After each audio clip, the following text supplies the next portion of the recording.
Two Ford engines, same generation, same era, same 300,000 miles on the odometer. For over a decade, owners have argued about which one lasts longer, the naturally aspirated 5.0 Coyote or the turbocharged 3.5 EcoBoost. And almost nobody arguing has actually seen either one torn down at 300,000 miles. We have.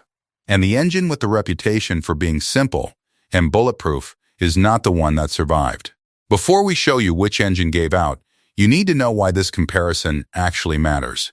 Most Coyote versus EcoBoost debates aren't based on engines anyone has actually opened up. They're based on forum opinions, isolated failures, or brand loyalty.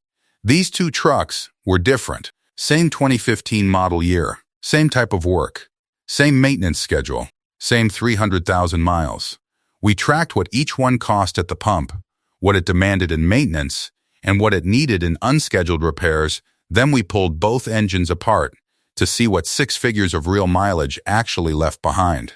At first, we assumed the turbocharged EcoBoost would be the one showing serious wear. It's the more complex engine, more parts that can fail, more heat to manage. We couldn't have been more wrong. The moment we lifted the Coyote's valve cover, nobody in the shop said a word. One glance at the cam lobe, and we already knew one of these engines wasn't making it another 300,000 miles. We'll show you exactly what we found, but first, you need to see how this engine got there. Before we judge either engine, we tracked the 4 things that actually determine whether an engine deserves its reputation: fuel cost, scheduled maintenance, unscheduled repairs, and what each engine looked like once we opened it up. One of those 4 categories stayed surprisingly close. Another wasn't even competitive. What we left out: tires, brakes, the parts that cost the same no matter what's under the hood stays out on purpose. Including them would only blur the differences that actually matter. Anyone can compare spec sheets. Very few people are willing to wait 300,000 miles to find out which engine actually earned its reputation. The first category confirmed one of the biggest assumptions in this debate.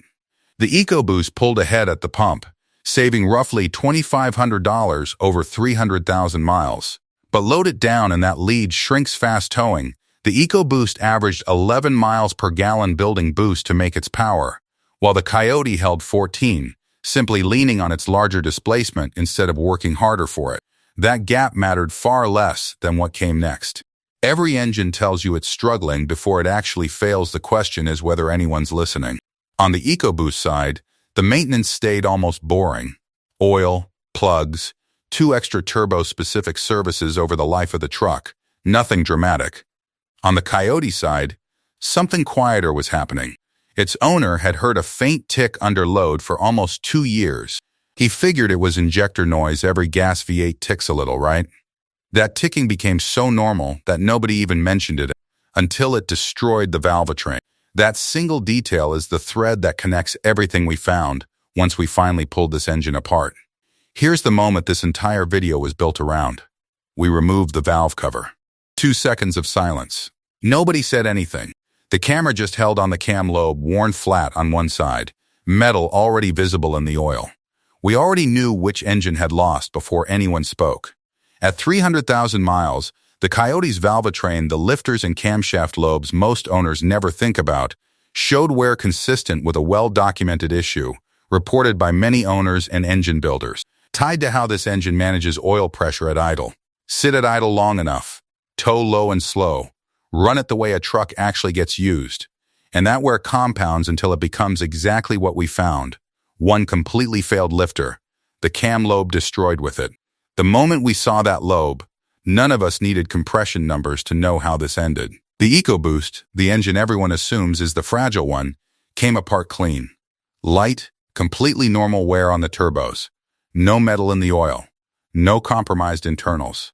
The engine most people trust less on paper is the one that actually survived the full 300,000 miles without a single major failure.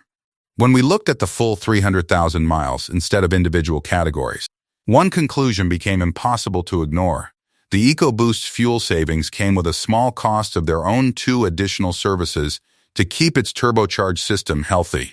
The Coyote's simplicity, meanwhile, came with a hidden cost too: a full valvetrain repair that owners are quoted anywhere from $2,000 to $4,000 to fix. That single repair changes the entire ownership equation. This isn't about crowning one engine the winner. It's about understanding which one fits the way you actually use your truck. If your truck idles for long stretches, sits loaded at a job site, or spends hours in stop and go work, that faint tick isn't just a noise anymore. It's an early warning most owners don't recognize until the damage is already done. What surprised us wasn't just which engine survived it, was why. The turbocharged EcoBoost, the engine most people assume is the riskier bet, came out the other side clean.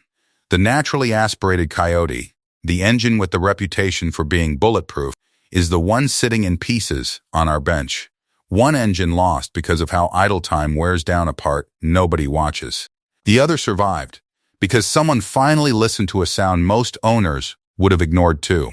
If you think this result was unexpected, wait until you see what happened when we put Ford's best V8 against GM's most trusted truck engine over the exact same 300,000 miles. That comparison overturned even more assumptions than this one, and it's coming next.